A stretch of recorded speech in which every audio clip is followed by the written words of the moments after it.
ராமநாதபுரம் மாவட்டம் தங்கச்சி மடத்தில் நாம் தமிழர் கட்சியின் மீனவ பாசறை நடத்தும் இந்த கண்டன ஆர்ப்பாட்டத்திற்கு வருகை தந்துள்ள அனைத்து தலைவர்களுக்கும் எனது வணக்கத்தை தெரிவித்துகிறேன். இந்த ராமநாதபுரம் பூமி நான் வணங்கும் தெய்வீக திருமண பசுமன் முத்துராமலிங்க தேவர் பிறந்த பூமி. இந்த பூமியில் இந்த மாரி போராட்டங்கள் அது காரணம் திமுக ஆட்சி தான். அது இதுவரைக்கும் 50 ஆண்டு காலமா இந்த மீனவர்களுக்கு எந்தவித சப்போர்ட்டும் இல்லாத இந்த திராவிட கட்சிகள் தான் இப்பையும் இந்த 50 ஆண்டுகள் முடிஞ்சும் இன்னும் அதே தொடர்கதையா தான் இருக்கு. நான் நாகை மாவட்டத்தில் பிறந்தவன், அங்க அந்த கடற்கரை ஓரத்தில் பிறந்தவன். எனக்கு தெரியும் மீனவர்களோட பிரச்சனைகள் எப்படி என்னன்ட்டு. ரொம்ப கஷ்டம். கோடியக்கரையா இருக்கட்டும், நாகப்பட்டினம் மீனவராக இருக்கட்டும், ஒரு நாளைக்கு 2 பேர் 3 பேர் இறந்துகிட்டு தான் இருக்காங்க. அப்ப அங்க அந்த மாவட்டத்தில் மட்டும் அப்படின்னா இப்போ ஒட்டுமொத்தமா தமிழகத்தில் எவ்வளவு பேர் ஒரு நாளைக்கு இறக்குறான் நம்மளுக்கு தெரிஞ்சு கொஞ்சம் தெரியாம எவ்வளவோ நடக்குது. அப்ப எத்தனை நம்மளோட சகோதரிகள் எத்தனை பேர் தாலி அறுக்கிறாங்கிறத நம்ம தெரிஞ்சுக்கணும். தொடர்ச்சியா இருக்கு இது. இதுக்கு ஒரு காரணம் கச்சத்தீவும்பாங்க. கச்சத்தீவு போன எலெக்ஷன்ல பிஜேபி இந்த கச்சத்தீவை நாங்க மீட்டெடுப்போம், எங்களுக்கு ஓட்டு போடுங்கன்னு சொன்னாங்க. ஓட்டு போட்டாங்களா இல்லையா? அவங்க சொன்னதோ மத்திய அரசு நிறைவேற்றணுமா இல்லையா? அதை இதுவரைக்கும் நிறைவேற்றல. அப்ப இவங்க இந்த கச்சத்தீவை மீட்போங்கிறது இந்த ஓட்டு அரசியலுக்காக பயன்படுத்துறாங்க. இது நல்லா எல்லாருக்குமே தெரிஞ்ச விஷயம். இதெல்லாம் ஒரு நாடகம் தான். இந்த விஷயத்த அங்கங்கேயே நானே முக்குளத்து புலிக கட்சி சார்பா நாகப்பட்டினத்தில் அதுக்கெல்லாம் ஆர்ப்பாட்டம் பண்ணியிருக்கோம். இருந்தாலும் பெரிய அளவுல இருக்காது. இப்ப நாம் தமிழர் கட்சி சார்பா இந்த நடக்கிற இந்த ஆர்ப்பாட்டம் இது எங்க பார்த்தாலும் பரவும். இதுக்கு ஒரு விடிவு காலம் பிறக்குங்கிறது என்னோட நோக்கம். கண்டிப்பா நிறைவேறும். ஏன்னா இப்ப அனைத்து சமுதாயமும் ஏதோ ஒரு வகையில அப்படியே உத்தமன்னு சொல்ல, ஏதோ ஒரு வகையில இணையிறோம். அது காரணம் செந்தமிழன் சீமான். அது இல்லைன்னு மறுக்க முடியாது. எல்லாம் ஒரு பாதையில போயிட்டு இருக்கப்ப அவங்களை எல்லாம் சரி பண்ணி இது திராவிட கட்சிகளால செய்ய முடியாது, செய்யாது. ஏன்னா இவங்களுக்கு ஒன்னா சேர்ந்தாலே அவங்களுக்கு பிரச்சனை. அப்ப இப்ப இந்த கூட்டத்துக்கு நான் வர்றதுக்கு எனக்கே எவ்வளவு பிரச்சனை கொடுக்குறான். எப்படி போய் ஜாதி கட்சினா ஜாதிக்கு என்ன நடக்கணுமோ அதை பாத்துக்கிறோம். மத்தபடி வெளில போனா நம்ம தமிழன் தானே சொல்றோம். அப்ப தமிழன் தானே நம்ம எந்த ஜாதியா இருந்தானே ஜாதிக்கு நம்ம உண்மையா இருப்போம். தமிழன் வரப்ப தமிழனா இருப்போங்கிறதா என்னோட நோக்கம். அந்த வகையில இந்த ஆர்ப்பாட்டத்துக்கு நான் இந்த ஆர்ப்பாட்டம் வெற்றி அடையணும். அதே போல இந்த கச்சத்தீவை தாரவாத்து கொடுத்தது காங்கிரஸ், இந்திரா காந்தி. அந்த டயத்துல இவர் கலைஞர் மேல ஊழல் இருந்ததுனால அவர் வாயை பொத்திக்கிட்டு இருந்தாரு. அவங்க கொடுத்துட்டு போயிட்டாங்க. இதுதான் உள்ளது. இந்த 2 கட்சிகள் தான் இதுக்கு காரணம். ஆனா இப்ப உத்தம புத்திர மாதிரி பேசுவாங்க எல்லாமே. என்ன அந்த நேரத்தில் எல்லாரும் பேசினது போல அந்த நேரத்தில் கேட்ட ஒரே எம்பி, ஒரே தமிழன், ஒரே ஆண்மகன் ஐயா கல்வி தந்தை மூக்கையா தேவர் தான். ஏன்னா அவர் ஒரு எம்பி தான் கேட்டாரு. மற்றவெல்லாம் என்ன பண்ணிருந்தான்? அப்ப அவன்லாம் தமிழனா இல்ல ஆண்மகனா? இதெல்லாம் சந்தேகமா இருக்குல்ல. இப்ப இத்தனை வருஷமா இருக்க, இப்பயும் 40 எம்பி இருக்கான, அங்க போய் என்ன செய்யறான்?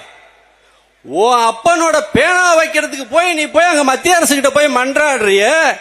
இங்க நம்ம சகோதர செத்துக்கிட்டு இருக்கானே, இதுக்கு நீ 40 எம்பி அங்க போய் ஏதாவது முற்றுகை பண்றியா? அந்த பாராளுமன்றத்தை முற்றுகை பண்ண முடியுமா? உனக்கு ரைடு வந்தா நீ அங்க போற, உனக்கு ரைடு வந்தா கருப்பு சட்டை போய் ஆர்ப்பாட்டம் பண்றீங்க. மக்களோட பிரச்சனைக்கு எந்த பிரச்சனை, விவசாயிகளா இருக்கட்டும், மீனவர்களா இருக்கட்டும், எந்த பிரச்சனைக்கு நீங்க 40 எம்பி அங்க முற்றுகையிடுற பாராளுமன்றத்தில், உங்க சொந்த பிரச்சனைக்கு மட்டுமே அந்த 40 எம்பி பயன்படுறான். இதுதான் உண்மை. அப்ப உண்மையா அந்த தமிழகத்தை நேசிக்கிற, இந்த தமிழகத்தில் உள்ள மண்ணையும் மக்களையும் நேசிக்கிற ஒரு நல்ல தமிழர்களை நீங்க அடையாளம் கண்டு நீங்க மீனவர்களுக்குமே சொல்ற, நீங்க ஓட்டு அளிக்கணும். இப்ப இந்த தமிழக அரசுல மீனவத்துறை அமைச்சர் யாரு? ஒரு மீனவரா? இல்ல. அப்ப யார வேணாலும் போடலாம். நம்ம யாரு கேட்க போறாங்கிறது தானே ஸ்டாலினோட எண்ணம். அப்ப அதை நம்ம மக்கள் தான் அதை தீர்மானிக்கணும். அடுத்த தடவை 2026ல இதுக்கு ஒரு சரியான பாடத்தை மீனவ சகோதரர்களும் கொடுக்கணும் கேட்கிறோம். இப்ப எல்லாருமே அதுக்கு வர்றோம். எல்லாரோட பிரச்சனைக்கு நம்ம வர்றோம், தலையிடுவோம்.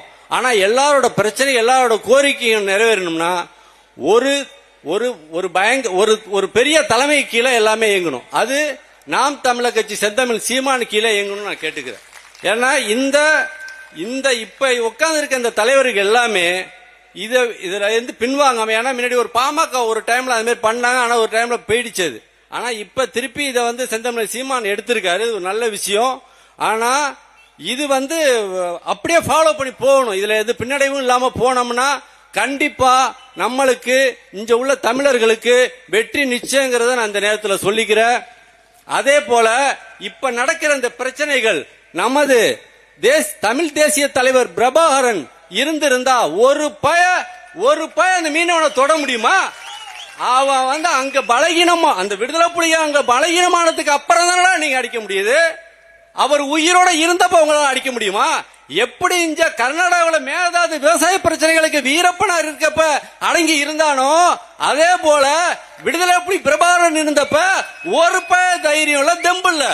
அதே மாதிரிதான் இவங்கெல்லாம் நம்மளோட காவலர்கள், காவல் தெய்வங்கள். அவங்க இருக்கப்ப நம்மளால ஒண்ணும் பண்ண முடியல. ஆனா இப்ப கேட்க ஆள் இல்லைங்கிறதுனால அவன் இஷ்டத்துக்கு எல்லாம் செய்யறான். நான் என்ன சொல்றேன், நீ தாண்டி வர்றானா நீ அவன் மேல நடவடிக்கை எடு, இல்ல ஏதோ ஒண்ணு செய்யி, கொண்டே கோர்ட்ல நிறுத்து, அதெல்லாம் சரிதான். ஆனா அவனோட திருட்டு பயலோட நீங்க இலங்கை காவல் படை, இலங்கை கப்பல் படைங்கிறது கொள்ளை படையா இருக்கு, கூலிப்படையா இருக்கு.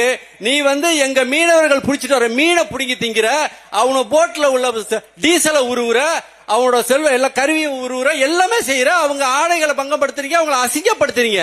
அப்ப கேட்க ஆள் இல்லைன்னு. ஏன்னா இங்க வந்து நடக்கிறது, தமிழ்நாட்டில் நடக்கிறது இந்த திமுக ஆட்சியில இவனுக்கு மட்டும்தான் எல்லாம் அது பண்ணிக்கணும். அடுத்தவனை பத்தி இவனுக்கு கவலை கிடையாது. இவனு பிரச்சனைக்கு மட்டும்தான் மத்திய அரசு கிட்ட போவான ஒழிய வேற எந்த பிரச்சனையும் கிடையாது. மக்களோட பிரச்சனை கிடையாது. ஆனா இந்த மக்கள் அதை மீண்டும் இந்த காசை வாங்கிக்கிட்டு இந்த காசுக்காக அவனோட ஓட்டை போட்டு நம்ம செத்துக்கிட்டு இருக்கோம்.